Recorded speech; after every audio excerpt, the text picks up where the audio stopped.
अस्सलाम वालेकुम।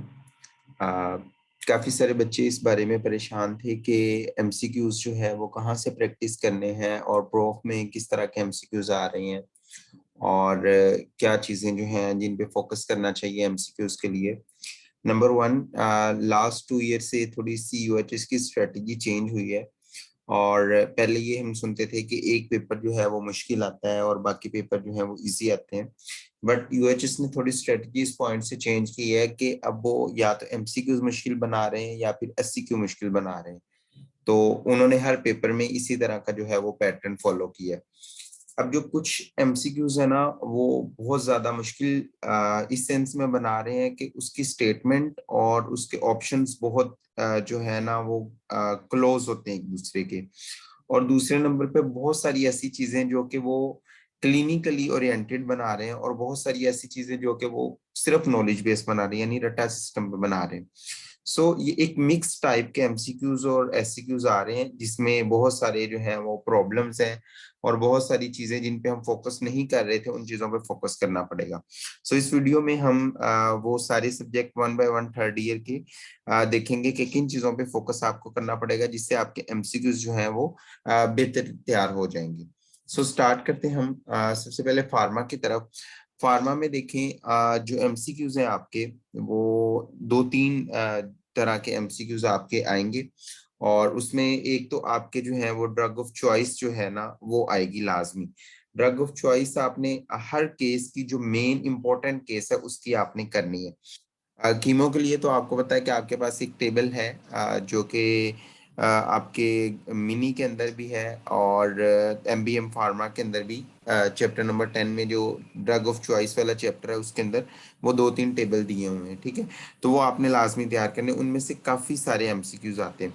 सो वहाँ पे ना आपने एक चीज़ याद रखनी है, वहाँ पे ड्रग ऑफ चॉइस जो दी हुई है ना वो ड्रग ऑफ चॉइस है फॉर फर्स्ट जो है उसके लिए, फर्स्ट टाइम के लिए। सो अगर वो नहीं ऑप्शन में होता तो इसका मतलब है जो उसने अल्टरनेटिव ड्रग्स दी हुई हैं उनमें से कोई ना कोई ऑप्शन होगा, तो पहले वही ड्रग ऑफ चॉइस होगी जो मेन ऑप्शन है।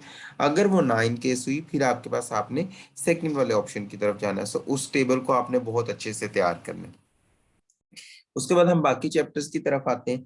बाकी चैप्टर में आपके पास जो है सीवीएस है, इसमें आपके पास वो अंजाइना की जो टाइप्स हैं उनके अंदर वो ड्रग ऑफ चॉइस पूछता है। आपके पास हार्ट फेलियर जो है उसमें आपके पास ड्रग ऑफ चॉइस पूछता है डिफरेंट केसेस में। उसके बाद आपके आ जाएं अगर हम अरिथमिया, उसके अंदर एक टेबल मैंने बनाया हुआ है एमबीएम फार्मा के अंदर भी और इसी तरह मिनी में भी स्कैटर्ड फॉर्म में डिफरेंट जगह पे लिखा होकर ड्रग ऑफ चॉइस डिफरेंट तरह के अरिथमिया में कौन सी है। सो उसमें से भी आते हैं। एंडो के अंदर चले जाए तो वहां भी आपके पास टाइप 1 टाइप 2 डायबिटीज और वहां पे डिफरेंट पॉइंट ऑफ व्यू से आपसे पूछता है। और कॉन्ट्रासेप्टिव के रिलेटेड आपसे जो ड्रग ऑफ चॉइस पूछता है। और उसके अलावा आपके पास एएनएस में बहुत सारी जो है वो मिनी के टेबल आपने बहुत अच्छे से करने हैं, वहां से भी ड्रग ऑफ चॉइस पूछता है। सो ये वो चैप्टर है जहां से वो ड्रग ऑफ चॉइस को टारगेट कर रहा होता है। सो आपने कीमो और इन चैप्टर्स को बहुत अच्छे से करना जो मैंने मेंशन की है। ठीक है, सीएनएस में ऐसे ड्रग ऑफ चॉइस नहीं पूछता वो, बल्कि उसकी जगह वो डिफरेंट तरह से साइड इफेक्ट्स वगैरह की तरफ जाता है। ठीक है, तो ये टारगेट आपने करने चाहिए। उसके बाद अब प्री प्रोफ जो आपकी प्रैक्टिस है वो आपने गाइड टू यूएचएस में सिर्फ वो वाले एमसीक्यूज करने जहां पे यूएचएस एग्जाम लिखा होगा। वहां पे उन्होंने मेंशन किया होगा कि यूएचएस एग्जाम में है तो हर चैप्टर में मैक्सिमम 10 से 12 एमसीक्यूज है, उसको आप हाईलाइट कर लें। एक रात पहले भी आपने वो पढ़ के जाना। ठीक है, एमबीएम फार्मा में एंड पे जो एमसीक्यूज दिए हुए 100 और जो पॉइंट्स दिए हुए हैं, अगर आपके पास एमसीक्यू प्रैक्टिस करने का टाइम ना हो तो आप जस्ट वो पॉइंट्स लाजमी पढ़ के जाए, उस पॉइंट में से काफी सारी चीजें जो है वो आती है। ठीक है, और लास्ट 5 ईयर की कीज ये आपने लास्ट नाइट में देख के जानी है। तो इसके लिए आप उसको हाईलाइट कर लें, उसकी जो है प्रिंट निकलवा लें चाहे 5 ईयर्स की, उसको हाईलाइट करें। जो मुश्किल जो आपके पास एमसीक्यूज आए उनको हाईलाइट किया करें ताकि उनको दोबारा देखें, क्योंकि जब आप एक दफा के बाद दोबारा नहीं देखते तो आपको वो चीज भूल जाती है। तो मुश्किल वाले एमसीक्यूज को हाईलाइट कर लिया करें। ठीक है, ये आगे आपके प्रैक्टिस के पॉइंट ऑफ व्यू से चीजें कि जो जो आपने करनी थी। अब आते हैं हम प्रूफ के दरमियान आपने कैसे जो है वो एमसीक्यूज को पिक करना है और कैसे क्रैक करना है उसको और कैसे ऑप्शन की तरफ जाना है।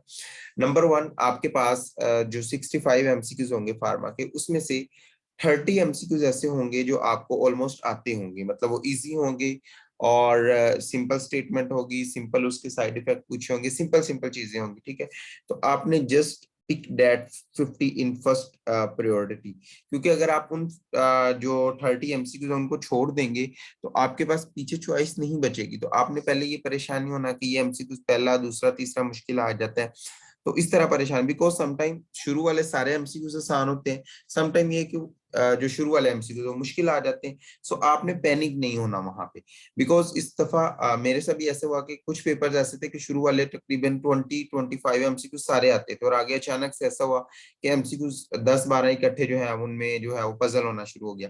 तो आपने उसको टेंशन नहीं लेनी, मतलब उसमें परेशान नहीं होना, बिकॉज वो एमसीक्यूज आप पिक कर सकते हैं, लेकिन उसको आपको दोबारा टाइम देना पड़ेगा। ठीक है, तो आप पहले एक फ्लो के साथ जाएं और जो एमसीक्यूज नहीं आ रहे उनको छोड़ते जाएं एक एक दफा पढ़ने से। जस्ट पिक दैट जो को आपके फर्स्ट अटेम्प्ट में क्लियर हो रहे हैं। ठीक है, तो उन एमसीक्यूज को आप इजीली पिक करें और उसके बाद जो है आप दोबारा सेकंड राउंड पे उनको थोड़ा सा आप मार्क कर लें, जो एमसीक्यूज रहते हैं जस्ट स्मॉल टिक और स्मॉल डॉट आप लगा लें कि जो एमसीक्यूज आपके रहते हैं, क्योंकि वहां पे अलाउ नहीं होता कि आप उस पर कोई चीज लिखें। ठीक है, तो just small tick on that number के ये वाला मेरा एमसीक्यूज रहता है। ठीक है, उसके बाद आपने सेकंड राउंड में आना है, तो आपको बहुत सारी ऐसी चीजें जो आगे आप ऑप्शन में पढ़ लेंगे और वो दोबारा आपके काम आएंगे। ठीक है, तो आपने सेकंड राउंड में आके दोबारा से उन एमसीक्यूज को पिक करेंगे तो फिर आपके हो जाएंगे। एंड पे मैक्सिमम आपके जो है 10 to 15 एमसीक्यूज ऐसे फार्मा में बचते हैं जहां पे आपको प्रॉब्लम हो सकता है। तो उन एमसीक्यूज को आपने एक्सक्लूजन मेथड से करना है कि इसका ये वाला ऑप्शन नहीं हो सकता, तो एक्सक्लूजन मेथड यूज करें कि पहले वो वाले ऑप्शन निकालने जो नहीं हो सकती। ठीक है, अब समटाइम ये है कि फार्मा के अंदर जो आपसे मुश्किल चीज पूछी जाती है वो साइड इफेक्ट पूछे जाते हैं। ठीक है, तो मेन साइड इफेक्ट आपको भूल जाता है, आपको कुछ साइड इफेक्ट याद आते हैं। सो इसके लिए आपको बस एक चीज याद रखनी है, साइड इफेक्ट उसी ड्रग का पूछा जाता है जो ज्यादा यूज होती है, कभी भी अनकॉमन ड्रग का साइड इफेक्ट नहीं आपसे वो पूछेगा। ठीक है, तो एंटी टीबी ड्रग्स हैं, जैसे कीमो के अंदर बहुत सारी ड्रग्स हैं, सीएनएस में जो बहुत कॉमनली ड्रग यूज होती है ना, उनका एक मेन साइड इफेक्ट होता है, तो वो आपने हाईलाइट करके रखना है। ठीक है, तो वो जस्ट अगर आप हाईलाइट करेंगे तो आपको पता होगा कि ये वाला साइड इफेक्ट इसी का है जो बाकियों से डिफरेंट है। ठीक है, तो वो आपने जहन में रखना है। जिस तरह वो ग्रे बेबी सिंड्रोम पूछ लेता है कि किस ड्रग का साइड इफेक्ट है, तो ऐसे साइड इफेक्ट होते हैं जो कि आपको पता है कि ये स्पेसिफिक है, तो जो कहीं और यूज नहीं हुआ, तो वो वाला साइड इफेक्ट मोस्टली पूछता है। तो उन ड्रग्स के साइड इफेक्ट आपने जो है हाईलाइट करके रखने हैं, तो वो आपको बहुत काम आएंगे इन पे। ठीक है, एक ये होगी आपकी बात। अब आ जाते हैं हम जी प्रॉफ के अंदर आपने फर्स्ट अटेम्प्ट में कर लिए, जितने दूसरे पॉइंट में कर लिए। अब वहां पे आपने पैनिक नहीं होना, क्यों, अगर थोड़ा सा मुश्किल पेपर आ जाए, थोड़ा सा इस तरह कह लें, मुश्किल पेपर बनाने से ये है कि वो थोड़ा सा चीजों को घुमा के पूछ लेता है। लाइक आपने ड्रग ऑफ चॉइस का टेबल पढ़ा, आपने पढ़ा जी इस बैक्टीरिया के लिए ये वाली ड्रग होती है, इस बैक्टीरिया के लिए ये वाली ड्रग ऑफ चॉइस है। अब वो बैक्टीरिया आपसे पूछता ही नहीं है, वो आपको एक सिनेरियो देता है, सिनेरियो देके आपको कहता है जी उसको फॉर एग्जांपल जी एटिपिकल टाइप जो है वो निमोनिया है, उसके लिए कौन सा जो है वो ऑर्गेनिज्म, पहले आपने वो ऑर्गेनिज्म पिक करना होता है कि अच्छा ये वाला ऑर्गेनिज्म इसका कॉज है, तो उस ऑर्गेनिज्म के लिए ड्रग ऑफ चॉइस पूछता है। तो आपने पहले उस सिनेरियो को पिक करके उस ऑर्गेनिज्म तक जाना होता है, फिर आपने जो है वो ड्रग ऑफ चॉइस ढूंढनी होती है। सो ये वो कॉम्प्लिकेटेड सिनेरियो इस तरह के बना सकते हैं जो कि पास्ट में भी आते रहे हैं, तो आपने इससे परेशान नहीं होना बिल्कुल भी। और सम टाइम्स ऐसे वो ऑप्शन देता है, मतलब पास्ट में भी आप देखेंगे कीज में जो आपने बुक में नहीं पढ़ी होती चीजें, तो वो एक बिल्कुल डिफरेंट सिनेरियो देता है और उसमें एक बिल्कुल डिफरेंट ऑप्शन होता है जो आपने नहीं पढ़ा होता।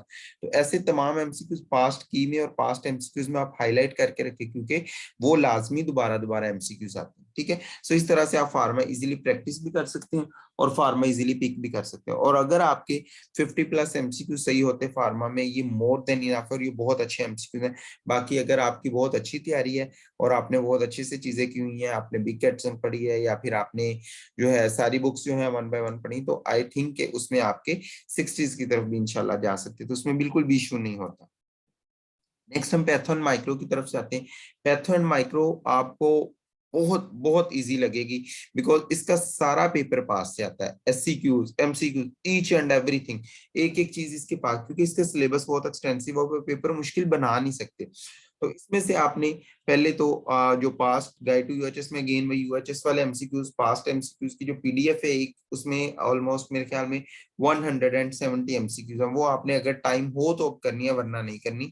और लास्ट 5 ईयर की कीज अगेन लाजमी करनी, और कुछ टेबल जो मैं मेंशन अभी करने लगा हूँ ये आपने लाजमी करनी। एक टेबल आपने करना है जी जो आपके नियोप्लेजिया के अंदर है, रोबिन के अंदर, जहां पे उसने डिफरेंट टाइप ऑफ जो नियोप्लाज्म बताए हुए हैं, बिनाइन एंड मेलिग्नेंट, कि इस टाइप का ये वाला बिनाइन होता है, ये मेलिग्नेंट, इसमें से बहुत सारे एमसीक्यूज आते हैं। लाजमी आपने करना है कि कौन सा बिनाइन है और कौन सा मेलिग्नेंट है। ये एक आपके आते हैं। नंबर 2 पे आपने जो है एक जो इन्फ्लेमेशन एंड रिपेयर वाला है, वहां पे 2 टेबल है, एक आपके पास मीडिएटर्स वाला टेबल है और एक आपके पास डिफरेंसेस वाला टेबल है, एक्यूट और क्रोनिक में। तो उनमें से एमसीक्यूज लाजमी आता है, तो वो आपने ये टेबल लाजमी 2 करने हैं। और इसी तरह आपके पास जो आपकी लिविंगस्टन है, उसके अंदर जो आपके टेबल हैं डिफरेंसेस वाले, खास तौर पे बैक्टीरियाज के अंदर, वो आपने लाजमी करने हैं, उनमें से एमसीक्यूज लाजमी आता है। तो ये आपके पास आगे for practice of pathology and microbiology. अब during prof, believe me, simple statement, 1 line 2 line statement होगी और सिंपल ऑप्शन होगा, नथिंग इज कॉम्प्लिकेटेड। सो आपने just pick that. General patho में से तो यही पैटर्न होगा और इम्यूनो में से। अब मुश्किल कहाँ पे आएगा आपको, जो आपकी माइक्रो, वहां पे अगेन आपको सिनेरियो देगा और कहेगा कि ये इसका कौन सा जो है वो ऑर्गेनिज्म है, या आपसे पूछेगा कौन सी इन्वेस्टिगेशन होती है, आपसे वो पूछेगा इसकी पैथोजेनेसिस की। ये 3 चीजें आपसे पूछ सकता है। सो बिलीव मी, वहां पे आपने पिक करते हुए एक चीज याद रखनी है कि वहां पे आपने बेस्ट ऑप्शन की तरफ जाना है। अब वहां पे मुश्किल क्या होगी, लाइक जो क्लिनिकल सब्जेक्ट उसमें वो आपसे इन्वेस्टिगेशन ऑफ चॉइस पूछता है कि इस सिनेरियो में इन्वेस्टिगेशन ऑफ चॉइस क्या है। तो आपने हमेशा याद रखना है, इन्वेस्टिगेशन ऑफ चॉइस में आपने हमेशा अकॉर्डिंग टू दैट इशू सोचना है कि यहाँ पे क्या, जैसे कि आपको पता है कि जो सॉफ्ट टिश्यू से रिलेटेड डिजीज है वहां पे एमआरआई नहीं काम आती ज्यादा, ठीक है, या वहां पे सीटी ज्यादा काम नहीं आता। तो आपने उसके अकॉर्डिंग बायोप्सी वगैरह की तरफ जाना है, ये समटाइम आपको एक्सरे वगैरह की तरफ भी जाना पड़ता है, तो आपने उसके अकॉर्डिंग ऑप्शन पिक करना है। तो इन्वेस्टिगेशन ऑफ चॉइस, जब आप मुश्किल वाली जो डिजीजेस याद करें ना, जैसे कि टीबी है आपके पास, तो टीबी में आपने देखना है कि सबसे बेस्ट इन्वेस्टिगेशन के लिए कौन सी चॉइस है। इसी तरह जब आप स्टेप के कर रहे हैं, आप स्टेप पायोजिनीज कर रहे हैं, जो इंपॉर्टेंट वाले, अगेन आपसे जब वो इन्वेस्टिगेशन ऑफ चॉइस पूछता है, आपसे किसी की भी नहीं पूछ लेता कि हमें किसी की उठा के पूछ ले कि इन्वेस्टिगेशन कौन सी करवाएंगे या बेस्ट इन्वेस्टिगेशन कौन सी। अभी इन्वेस्टिगेशन में वो सारे टेस्ट देता है कि मतलब आपने टाइफाइड क्या करवाना, वो आपको सारे के सारे टेस्ट देगा कि टाइफाइड के लिए जितने भी आपने पढ़े हुए। लेकिन आपने इन्वेस्टिगेशन में बेस्ट चॉइस की तरफ जाना, तो वो आपके बुक में भी लाइंस लिखी हुई है कौन सी बेस्ट चॉइस है, और आपको वैसे भी पता होना चाहिए, ठीक है। तो वो अगेन इंपॉर्टेंट वाले जो आपके पास है, मैं आपको कुछ इंपॉर्टेंट वाले बता देता हूँ, जैसे कि टीबी है आपके पास, टाइफाइड है मैंने आपको बताया, कोलेरा है आपके पास, इसी तरह आपके पास जो है वो डिप्थेरिया है, और जो आपके पास ग्राम पॉजिटिव रोड में से तकरीबन सबकी आ जाती है, और उसके बाद पायोजिनीज है, निमोनी है और स्टेफ ओरियस है, इनकी एटलीस्ट आपको आनी चाहिए। तो ये आपके पास इंपॉर्टेंट है। उसके बाद आपके पास हेपेटाइटिस बी की इन्वेस्टिगेशन ऑफ चॉइस बहुत दफा पूछता है कि उसमें कौन सी एंटीबॉडीज जो है वो रेज कब होती हैं, तो वो आपने लाजमी करनी। तो ये सिंपल साइज का पेपर होता है, इसमें बड़ी इजीली आप 60+ एमसीक्यूज कर सकते हैं।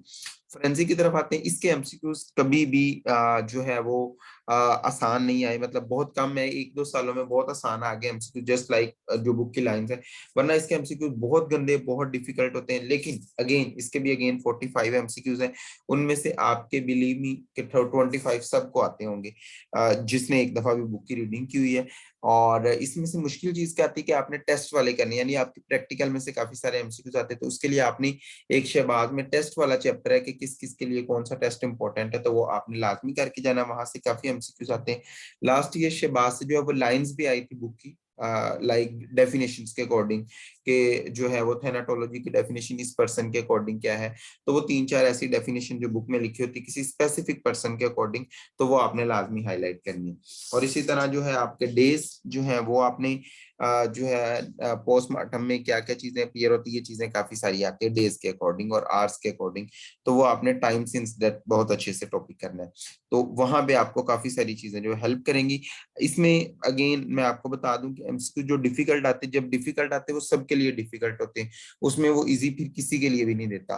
तो इसमें एक जैसा पेपर होता है सबके लिए, तो कोई अगर पेपर मुश्किल हो तो वो चेकिंग बहुत लीनियंट करते हैं। तो अगेन अगर एमसीक्यू मुश्किल है तो इसमें एससीक्यू बहुत आसान आते हैं। लास्ट में बीएस आ गया। बीएस के लिए तो बहुत आसान आपका काम है, आपने जो फ्रेंड्स के एंड पे एमसीक्यूज दिए हैं वो लाजमी करने हैं, उसको सारे के सारे एमसीक्यूज आते हैं। और 2 पीडीएफ जो है मैं ग्रुप में शेयर कर दूंगा, वो आपने लाजमी करनी है, उन पीडीएफ से भी काफी सारे एमसीक्यूज आ जाते हैं। इसके अलावा आपको पास्ट की कीज अगर करनी है आपने, तो वो देख लें एक दफा, वो अगर आपके काम आ जाए। बाकी इसमें से कोई बहुत गंदे वाले एमसीक्यूज नहीं कभी भी आए, इजी वाले होते हैं, बट आपने बेस्ट ऑप्शन की तरफ जाना होता है, क्लोज होते हैं थोड़े से option, but you have to choose the best. तो इंशाल्लाह आपके सारे क्लियर हो जाएंगे। So this is all about MCQs. I think इससे काफी आपको हेल्प मिलेगी। तो दैट्स इट, और दुआ में याद रखिएगा। अल्लाह हाफिज।